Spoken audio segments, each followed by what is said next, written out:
नमस्कार। इंजीनियरिंग विषयों में रुचि बनाने और विषय समझ को मजबूत बनाने के लिए शुरू किए गए श्रीदेवी क्लासेज यूट्यूब चैनल पर आज हमारे विषय इलेक्ट्रिक सर्किट थ्योरी में एक बेहद महत्वपूर्ण और सरल विषय किरचॉफ के वोल्टेज लॉ और केसीएल की वीडियो में बात करते हैं एक ऐसी बेसिक कंसेप्ट की जिससे सभी तरह के इलेक्ट्रिक सर्किट सॉल्व होते हैं। तो शुरू करते हैं आज की वीडियो। एक जर्मन साइंटिस्ट रॉबर्ट गोस्टॉफ किरचॉफ ने पहली बार जब वोल्टा ने वोल्टेज सोर्स 1801 में खोजकर इलेक्ट्रिक सर्किट के बारे में हमारी पहचान बनाई थी, उसके 47 साल बाद जब धारा और विभव के बारे में हमारी समझ काफी बढ़ गई, तब करंट और वोल्टेज के बारे में दो बहुत प्रचलित नियम दिए, किरचॉफ का करंट लॉ और किरचॉफ का वोल्टेज लॉ। ये दोनों नियम सभी तरह के विद्युत परिपथों में, चाहे वो एसी सप्लाई के हों या डीसी सप्लाई के हों, या वो नियत स्थिर स्थितियों में स्टेडी स्टेट कंडीशंस में ऑपरेट कर रहे हों या तेजी से बदलती हुई क्षणिक ट्रांजिएंट कंडीशंस में हो, सभी में इस्तेमाल किए जा सकते हैं। और इनकी मदद से हम किसी भी बहुत सारे एलिमेंट्स के जटिल संपर्कों से बने हुए विद्युत परिपथ को भी हल कर सकते हैं। किरचॉफ का धारा नियम एक संधि या नोड या जंक्शन पर अप्लाई होता है। जंक्शन या नोड वो स्थिति है जहां दो या अधिक एलिमेंट्स की शाखाएं मिलती हैं। किरचॉफ का धारा नियम कहता है कि किसी संधि स्थल पे धाराओं का बीजीय योग algebraic sum of all currents शून्य होगा, जीरो होगा। जब हम बीजगणितीय योग की बात करते हैं तो धारा के दो स्वरूप हो सकते हैं, आने वाली धारा जिसे हम पॉजिटिव लेंगे और जाने वाली धारा जो नोड से बाहर निकल रही है उसे नेगेटिव लेंगे। तो अगर आप इस परिपथ चित्र को देखें तो यहाँ I1, I2 और I6 धारा इस संधि स्थल पर आ रही है, तो इन्हें हम चिन्ह में I1, I2 और I6 को पॉजिटिव लेंगे, और बाकी धाराएं आप देखिए I3, I4 और I5 संधि से बाहर जा रही है। इन बाहर जाती हुई धाराओं को, आउटगोइंग करंट्स को अगर हम नेगेटिव ले लें तो हमारा पॉजिटिव और नेगेटिव के साथ ये धाराओं का जो सारी छह धाराएं हैं उसका इस संधि पर बीजगणितीय योग शून्य होता है। यही हमारा किरचॉफ का धारा नियम है। हम इस नियम को ऐसे भी पॉजिटिव और नेगेटिव टर्म्स को अगर अलग अलग करते तो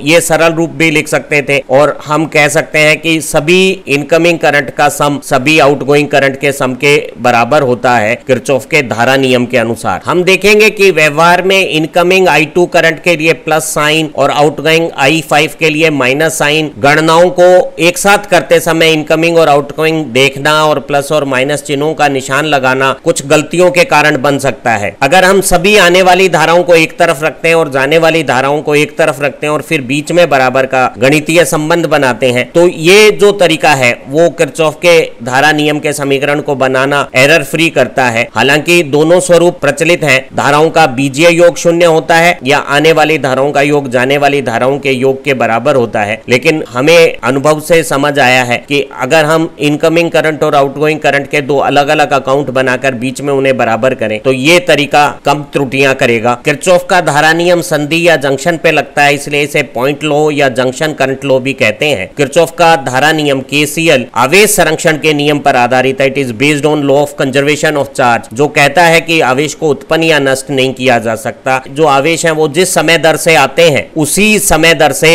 वो जाएंगे, क्योंकि आवेश को उत्पन्न या नष्ट नहीं किया जा सकता। अगर किरचॉफ का धारा नियम गलत होता तो आवेश संरक्षण का नियम भी गलत हो जाता, क्योंकि आवेश संरक्षण का नियम सार्वत्रिक है और बहुत मूलभूत सिद्धांत है। तो हम कह सकते हैं कि उस पर आधारित Kirchhoff current law is also a very fundamental law that doesn't require any verification और proof, and it is also universal. It is applicable to all circuit conditions, whether it is DC circuit और AC circuit और steady state conditions और transient conditions, और we are studying in time domain और frequency domain. अर्थात Kirchhoff का जो धारा नियम है वो सार्वत्रिक है, वो डीसी और एसी स्थिर और क्षणिकाएं और समय की गणनाओं में भी और फ्रीक्वेंसी डोमेन की जो लाप्लास प्रकार की गणनाएं सभी में लागू है। किरचॉफ के धारा नियम को कुछ प्रश्नों की मदद से और समझ लेते हैं। हमें एक बड़े विद्युत परिपथ का एक हिस्सा दिया हुआ है, डी संधि से बाहर जाने वाली धारा एक्स का मान ज्ञात करना है, जबकि हमें दिया हुआ है कि संधि ए पे धारा आ रही है 8 एम्पियर, बी से बाहर निकल रही है 10 एम्पियर और सी पे अंदर जा रही है 30 एम्पियर, और कुछ परिपथ में प्रतिरोध और विभव स्रोत एक पाश भी बना रहे हैं। प्रथम दृष्टि से लगेगा कि सूचनाओं की अधूरेपन के कारण इस परिपथ को हल करना संभव नहीं है, लेकिन किरचॉफ का धारा नियम न केवल संधियों पर ए, बी, सी और डी पर लागू होता है, बल्कि वो संधियों के समूह या किसी क्षेत्र पे भी लग सकता है। तो अगर इस पूरे क्षेत्र पे हम किरचॉफ का धारा नियम आने वाली धाराओं का योग और जाने वाली धाराओं का योग बराबर करें तो हम पाते हैं कि यहाँ ए और सी जो दो संधियां हैं वहां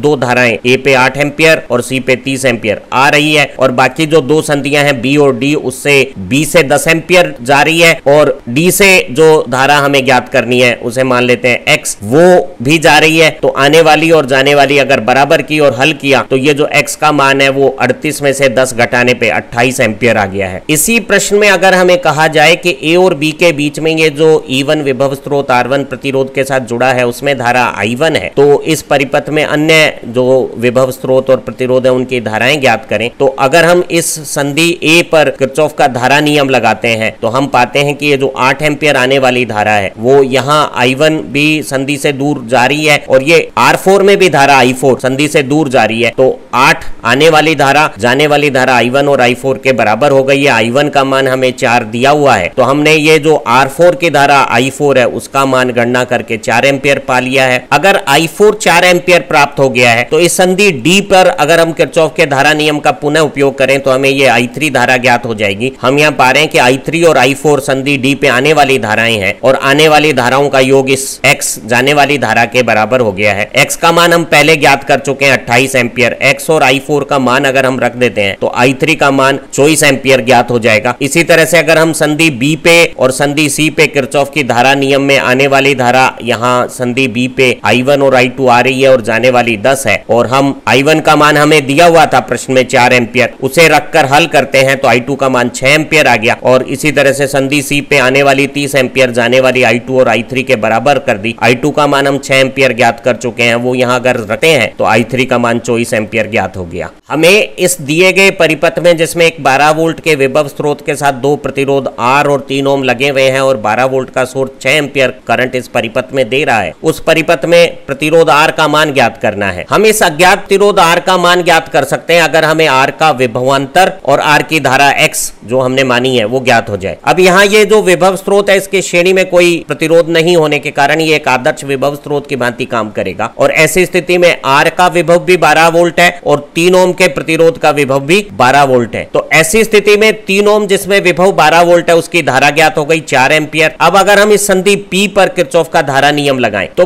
P पर जो 6 एम्पियर धारा आई है उसमें से 3 ओम ने 4 ओम धारा ले ली है, तो 6 में से 4 जब इधर चली गई है तो बची हुई X धारा 2 एम्पियर यहाँ ज्ञात हो गई है 6 में से 4 घटाने पे। तो हमें R की विभव 12 वोल्ट और R की धारा 2 एम्पियर मालूम है, तो हमें R प्रतिरोध का मान V बाई I करके 6 ओम ज्ञात हो जाएगा। हमें इस दिए गए परिपथ जाल में ये धारा X ज्ञात करनी है। अब हमें हर संधियों पर आने वाली कुछ धाराएं और जाने वाली धाराएं दी हुई हैं। अगर हम AB शाखा की धारा M, BC शाखा की धारा P और DC शाखा में धारा N चित्रानुसार मान लेते हैं तो हम यहाँ किरचॉफ का धारा नियम अगर लगाते हैं तो आने वाली 10 जाने वाली 3 और M के बराबर हो गई, और इससे हमें ये जो मानी हुई AB शाखा की धारा है वो 7 एम्पियर ज्ञात हो गई है। अगर हम इसी तरह से P और N की भी धारा के मान ज्ञात कर लेंगे तो हमें X मान यहाँ संधि C पर किरचॉफ का धारा नियम लगाकर ज्ञात हो जाएगा। तो अब अगर हम संधि B पे किरचॉफ का धारा नियम लगाते हैं तो M धारा आ रही है और 5 और P धारा जा रही है, तो इस गणना से हमने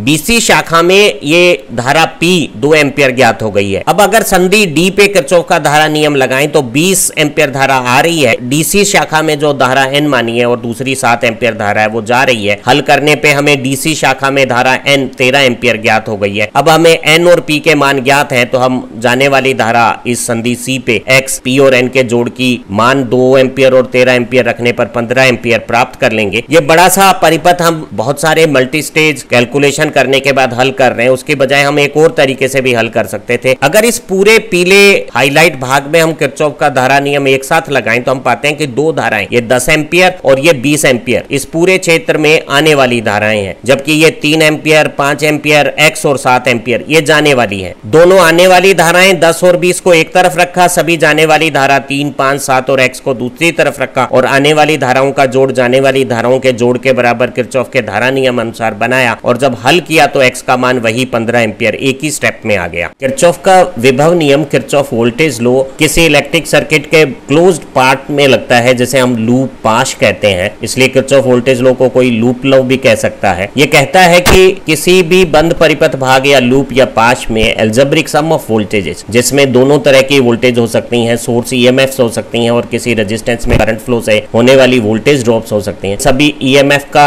एल्जेब्रिक सम और सभी वोल्टेज ड्रॉप का एल्जेब्रिक सम किसी क्लोज पार्ट में 0 है। जिस तरह से किरचॉफ का धारा नियम आवेश संरक्षण पर आधारित था, Kirchhoff voltage law is based on conservation of energy. ये ऊर्जा संरक्षण के नियम पर आधारित है और ये दोनों संरक्षण के नियम, आवेश संरक्षण और ऊर्जा संरक्षण, मूलभूत और सार्वत्रिक है। तो उन पर आधारित ये किरचॉफ वोल्टेज लॉ भी एक फंडामेंटल और यूनिवर्सल लॉ है। It means it is applicable to all circuit conditions, चाहे वो डीसी हो, एसी हो, स्टडी स्टेट हो, ट्रांजिएंट हो, टाइम डोमेन हो, फ्रीक्वेंसी डोमेन हो। किरचॉफ वोल्टेज लॉ सभी परिस्थितियों में लगेगा। जब हम परिपथ में बंद भाग में किरचॉफ का विभव नियम समीकरण बनाने के लिए चलते हैं तो हमें वोल्टेज में एल्जेब्रिक साइन देखने के लिए वोल्टेज में होने वाली राइज या ड्रॉप देखनी होती है। और राइज और ड्रॉप के लिए हमें देखना होता है कि बैटरी में जो बड़ा सिरा या पॉजिटिव टर्मिनल है वो हाई पोटेंशियल पे है और जो दूसरा सिरा है वो लो पोटेंशियल पे है। इसी तरह से एक रजिस्टिव भाग में धारा की दिशा तय करेगी, वो हाई से लो जब फ्लो होती है तो ये सिरा हाई हो गया है और ये दूसरा सिरा लो हो गया है। एक एक्टिव एलिमेंट वोल्टेज सोर्स और एक पैसिव एलिमेंट रेजिस्टेंस के लिए वोल्टेज की राइज और ड्रॉप कैलकुलेशन के तरीकों में फर्क है। एक वोल्टेज सोर्स की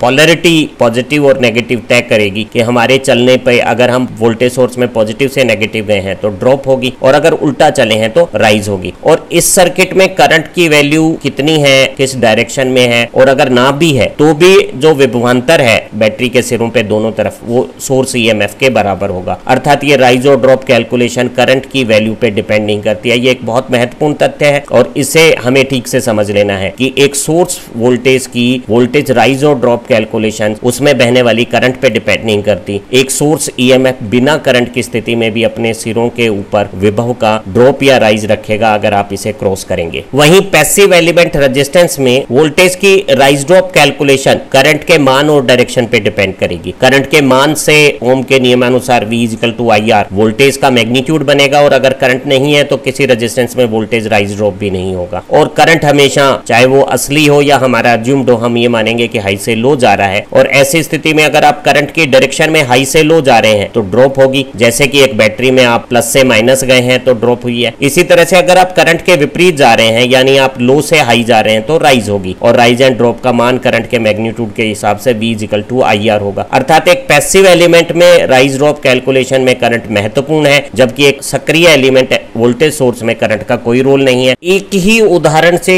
वोल्टेज की राइज एंड ड्रॉप और किरचॉफ के विभव नियम को समझने की कोशिश करते हैं और इस ABCD पाथ में जिसमें 4 विभव स्रोत E1, E2, E3, E4 चित्रानुसार 4 resistance R1, R2, R3, R4 के साथ धारा I1, I2, I3 वहन कर रहे हैं जैसा दिख रहा है। और ये बंद पाश परिपथ के किसी शेष भाग का हिस्सा है जो ABCD से परिपथ के दूसरे हिस्सों से जुड़ा हुआ है। इस बंद पाश में या किसी भी बंद पाश में जब हम किरचॉफ के विभव नियम को उपयोग करते हैं तो किसी एक बिंदु से चलते हैं और पूरे परिपथ में घूमकर वापस उसी जगह एक ही दिशा में घूमते हुए, यहाँ हम घड़ी की दिशा में घूमेंगे और A से शुरू करेंगे। तो जब हम घूमते हैं तो हमारे सामने सबसे पहले एक विभव स्रोत आ गया है और हमें पता है विभव स्रोत में धारा नहीं देखनी है, नेगेटिव लो पोटेंशियल है। हम लो से हाई जा रहे हैं तो ये वोल्टेज की राइज हो गई है E1, राइज को हम प्लस लिखेंगे। अब हम यहाँ जब रेजिस्टेंस में जा रहे हैं तो रेजिस्टेंस में करंट की डायरेक्शन में जा रहे हैं, करंट हाई से लो की तरफ जाता है। तो ये जो नीला तीर है वो हाई पोटेंशियल है, हम हाई से लो गए हैं तो ये ड्रॉप होगी और ओम के नियम अनुसार इसका मान I1 R1 होगा। तो I1 R1 का साइन आप देखिए कि नेगेटिव हो गया है। जब हम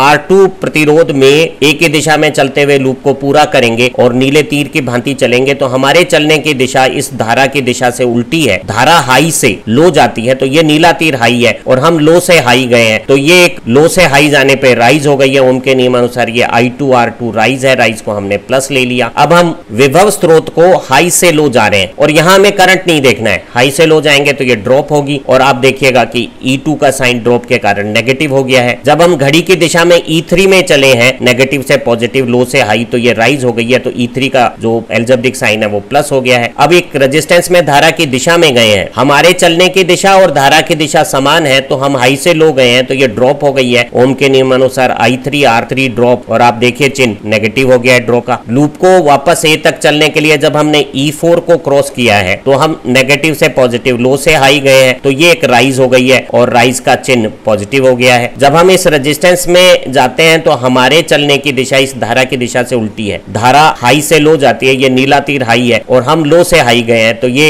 एक राइज हो गई है। I4 R4 जो राइज हुई है उसका साइन प्लस हो गया है तो हमने सारी राइज को प्लस प्लस और ड्रॉप को माइनस करके एल्जेब्रिक सम को 0 पा लिया और ये समीकरण आ गया है। हम इस लूप में राइज और ड्रॉप के दो अलग अलग खाते बनाकर सारी राइज को एक अकाउंट में और सारी ड्रॉप को एक दूसरी अकाउंट में रखकर ज्यादा सुविधाजनक तरीके से बिना प्लस और माइनस की मल्टीपल दिमाग में अतिरिक्त ध्यान की परेशानी रखने के ज्यादा सहज रूप से rise is equal to drop का ये स्वरूप में किरचॉफ विभव समीकरण बना सकते थे। किरचॉफ का विभव समीकरण बनाने के लिए लूप में हम घड़ी की दिशा में या घड़ी के विपरीत दोनों दिशाओं में चल सकते हैं और स्टार्ट पॉइंट भी ए के बजाय कोई दूसरा माना सी कर लेते हैं। मान लेते हैं कि सी से हम बी ए डी होते हुए वापस सी पे उल्टी दिशा में घूमते हैं और देखते हैं कि किरचॉफ का विभव समीकरण क्या वही रूप रखता है। तो हम जब सबसे पहले इस E2 को क्रॉस करते हैं तो ये नेगेटिव से पॉजिटिव राइज हो गया है। अब हमारी जो राइट साइड है वो राइज का अकाउंट है और आप देखिए राइज के अकाउंट में E2 आ गया है। अब इस प्रतिरोध में हम धारा की दिशा में हाई से लो गए हैं, तो जब हम हाई से लो जाते हैं तो ये ड्रॉप हो गई है और आप देखिएगा कि I2 R2 ड्रॉप के खाते में आ गई है। इस रेजिस्टेंस R1 में हम धारा के विपरीत गए हैं, धारा के विपरीत जाते हैं जब तो हम लो से हाई जा रहे हैं, ये राइज हो गई है I1 R1। फिर हम E1 में प्लस से माइनस गए हैं तो आप देखिए कि ये E1 की ड्रॉप हो गई है और आप देखेंगे कि E1 ड्रॉप के खाते में आ गया है। इसी तरह से R4 में जब हम धारा की दिशा में गए हैं तो एक बार फिर ये R4 में ड्रॉप हो गई है और आप देखेंगे कि R4 की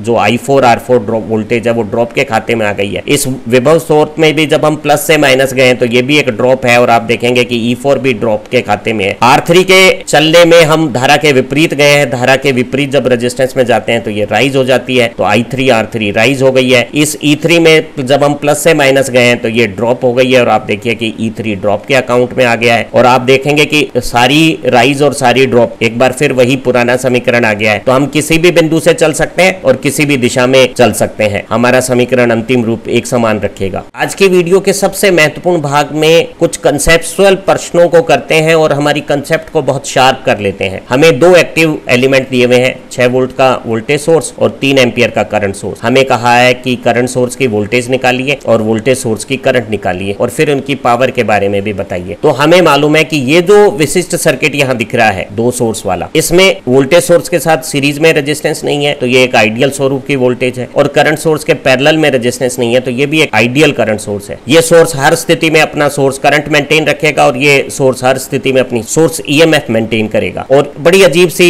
विशिष्ट स्थिति है ये, जिसमें ये दोनों सोर्स आपस में कहने को पैरेलल में भी हैं और दोनों आपस में सीरीज में भी हैं। तो अगर अपन इन दोनों को पैरेलल माने तो 3 एम्पियर के करंट सोर्स की वोल्टेज 6 हो गई है और पॉजिटिव पोलर यहाँ लाल तीर के निशान पे ऊपर हो गई है और अगर करंट 3 एम्पियर पॉजिटिव पोलरिटी से बाहर निकलेगा तो 6 3 जा 18 वोल्ट इसकी पॉजिटिव पावर हो गई है। इसी तरह से अगर ये दोनों सीरीज में है तो इसका करंट भी 3 एम्पियर पॉजिटिव एंड पे अंदर आ रहा है तो इसकी 18 वोल्ट नेगेटिव पावर आ गई है। तो यहाँ वोल्टेज सोर्स की करंट तो है 3 एम्पियर और करंट सोर्स की वोल्टेज है 6 वोल्ट। अगर यहाँ करंट सोर्स की हम पोलरिटी बदल देते हैं तो इस सर्किट में दोनों सीरीज में माने तो वोल्टेज सोर्स की करंट आ गई 3 एम्पियर पॉजिटिव एंड से बाहर निकल रही है तो अब इसकी पावर 18 वोल्ट पॉजिटिव है और ये पॉजिटिव एंड पे करंट को अंदर कर रहा है तो इसकी पावर नेगेटिव हो जाएगी। यहाँ अगर आप देखें तो ये 6 वोल्ट के सोर्स में 3 एम्पियर करंट इस दिशा में लाल तीर की दिशा में होगा और यहाँ प्लस पोलरिटी होगी और 6 वोल्ट वोल्टेज होगी। ऐसी स्थिति में हम कहेंगे कि वोल्टेज सोर्स तो प्लस 18 वोल्ट पावर का है क्योंकि करंट पॉजिटिव एंड से बाहर निकल रहा है और करंट सोर्स नेगेटिव पावर पे काम करेगा, वो पावर रिसीव करेगा। उसी तरह के प्रश्न में वोल्टेज सोर्स की करंट निकालते हैं और करंट सोर्स की वोल्टेज निकालते हैं और कंसेप्ट को और शार्प करते हैं। तो आप देखिएगा कि हमारे वोल्टेज सोर्स के साथ श्रेणी में कोई सीरीज अकम्पनीड रेजिस्टेंस नहीं है तो ये एक आइडियल सोर्स की भांति व्यवहार करेगा। हालांकि करंट सोर्स के पैरेलल में एक रेजिस्टेंस होने के कारण इसका स्वरूप प्रैक्टिकल जैसा हो गया है। आप देखेंगे कि तीनों एलिमेंट, ये वोल्टेज सोर्स, ये रेजिस्टेंस और ये करंट सोर्स आपस में इस पी पॉइंट और इस रेफरेंस पॉइंट के हिसाब से देखें तो पैरेलल है। तो पैरेलल की स्थिति में हम 6 ओम की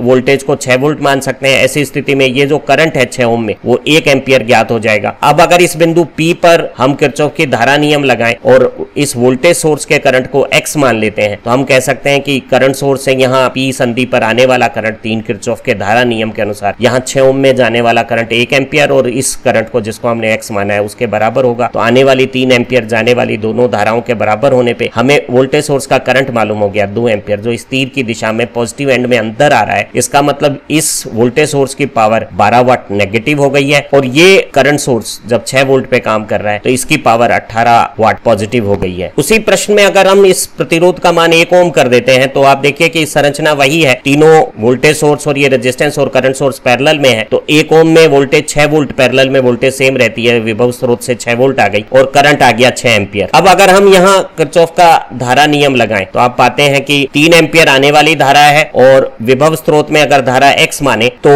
जाने वाली धारा इधर 6 और इधर x, 6 प्लस x हो गई। हल करने पे x का मान -3 एम्पियर आया। इसका अर्थ है कि असली धारा इस नीले तीर में मानी गई धारा से विपरीत है और 3 एम्पियर है। पॉजिटिव एंड से बाहर जाती हुई धारा 18 वाट की पॉजिटिव पावर हो गई है और हम यहाँ इसकी जो वोल्टेज है वो 6 है और करंट 3 एम्पियर है, तो ये भी 18 वाट पावर दे रही है। और आप देखिएगा कि धारा स्रोत की 18 वाट और विभव स्रोत की 18 वाट जुड़कर इस रेजिस्टेंस में जो 6 एम्पियर करंट आया है उससे 36 वाट पावर बना रही है। एक बहुत खूबसूरत बात है, हमारे इलेक्ट्रिक सर्किट में एनर्जी कंजर्वेशन रहता है और हर क्षण पे पॉजिटिव पावर और नेगेटिव पावर बराबर होती है। आज की वीडियो के इस आखिरी भाग में हमारी परीक्षाओं में पूछे जाने वाले प्रश्नों के नमूनों पर आ जाते हैं। हमें एक विभव स्रोत के श्रेणी में एक साथी प्रतिरोध 3 ओम दिया हुआ है तो इसका स्वरूप प्रैक्टिकल हो गया। इसी तरह से 1 एम्पियर के करंट सोर्स के साथ एक समांतर में प्रतिरोध 2 ओम दिया हुआ है तो ये भी स्वरूप करंट सोर्स के साथ पैरेलल रेजिस्टेंस एक प्रैक्टिकल करंट सोर्स हो गया है और उधर एक प्रैक्टिकल वोल्टेज सोर्स है। हमें दोनों सोर्स, वोल्टेज सोर्स की करंट और करंट सोर्स की वोल्टेज निकालनी है। अब आप देखिए कि अगर हम यहाँ इस P बिंदु पे किरचॉफ का धारा नियम लगाना चाहें तो लगा नहीं सकते क्योंकि हमें दो धाराएं, ये 2 ओम प्रतिरोध की धारा और 3 ओम प्रतिरोध की धारा दोनों ही ज्ञात नहीं है। लेकिन अगर इन दोनों में से किसी एक को 2 ओम की धारा को हमने x मान लिया तो हम x के रूप में दूसरी धारा ज्ञात कर सकते हैं। अगर 2 ओम में धारा x है तो हम पा सकते हैं कि ये जो 3 ओम की धारा है वो y है और ऐसी स्थिति में y और ये सोर्स से 1 एम्पियर आई और x गई और हल करने पे y का मान आ गया x -1। तो आपने देखा कि हमारे पास 2 प्रतिरोध थे, 2 ओम 3 ओम, लेकिन हमने दोनों की धाराएं इस बिंदु P पे किरचॉफ का धारा नियम लगा के एक ही पैरामीटर x के रूप में प्राप्त कर ली। तो अब हमारे पास सभी दोनों प्रतिरोध शाखाओं की धाराएं आ गई हैं और अननोन केवल एक। उस अननोन धारा को ज्ञात करने के लिए हम इस बंद परिपथ भाग पाश में किरचॉफ का विभव नियम लगा देंगे। अगर हम घड़ी की दिशा में चलते हैं तो पहले जब हमने 12 वोल्ट के सोर्स को पार किया तो नेगेटिव से पॉजिटिव राइज हो गई। 3 ओम में हम धारा की दिशा में गए हैं और धारा हमने मानी है x -1 तो 3 ओम में I × R ये ड्रॉप हो गई है। इसी तरह से 2 ओम में x धारा की दिशा में जाते वक्त तो ड्रॉप 2x हो गई है। हल करें तो ये -3 उधर जाएगा पक्ष रूपांतरण पे तो +3 हो गया है। 3x और 2x जुड़ के 5x हो गए हैं और x का मान 15 में 5 का भाग देने पे 3 एम्पियर आ गया है। तो हमने पाया कि हमारे 2 ओम सोर्स का करंट 3 एम्पियर है। अगर आप इस x में 1 घटा देंगे और x का मान 3 आया है तो 3 ओम प्रतिरोध की धारा 2 एम्पियर आ गई है और जो 3 ओम प्रतिरोध की धारा है वही हमारे विभव स्रोत 12 वोल्ट की धारा है और 12 वोल्ट के पॉजिटिव एंड से अगर 2 एम्पियर बाहर जा रही है तो इसकी पावर 24 वाट पॉजिटिव हो गई है। हम करंट सोर्स की वोल्टेज निकाल सकते हैं। जो समांतर में लगा हुआ प्रतिरोध है उसी की वोल्टेज करंट सोर्स की वोल्टेज हो जाएगी। 2 ओम में धारा 3 एम्पियर है और विभव 6 वोल्ट है तो जो 2 ओम की विभव है वही धारा स्रोत की विभव हो गई है 6 वोल्ट और धारा स्रोत 6 वोल्ट पे 1 एम्पियर धारा पॉजिटिव एंड से बाहर निकाल रहा है तो इसकी भी पावर पॉजिटिव हो गई 6 वाट। आप देख रहे हैं कि बड़ी खूबसूरत बात है कि अगर हमें विभव स्रोत की धारा चाहिए तो सीरीज में लगे हुए रेजिस्टेंस की करंट पता की जा सकती है क्योंकि सीरीज में करंट सेम रहता है और अगर हमें धारा स्रोत की वोल्टेज निकालनी है तो पैरेलल में लगे हुए इस रेजिस्टेंस की वोल्टेज पता कर लेते हैं क्योंकि पैरेलल में वोल्टेज सेम रहती है। तो जो हमारे व्यवहारिक प्रश्न होते हैं इसी स्वरूप के होते हैं और गणना करना सरल होता है। आज की इस वीडियो में हमने बहुत बेहतरीन तरीके से आपको किरचॉफ के विभव नियम और किरचॉफ के धारा नियम को समझाने की चेष्टा की है। इसका 1 या 2 बार अभ्यास करने के बाद आपकी विषय समझ इतनी मजबूत हो जाएगी कि इलेक्ट्रिक सर्किट थ्योरी आपको पसंद आने लगेगा। परीक्षाओं में अंक तो निश्चित रूप से बढ़ेंगे। आप अच्छा पढ़ें, तरक्की करें। Have nice time, happy learning. Video देखने के लिए एक बार फिर पुनः धन्यवाद।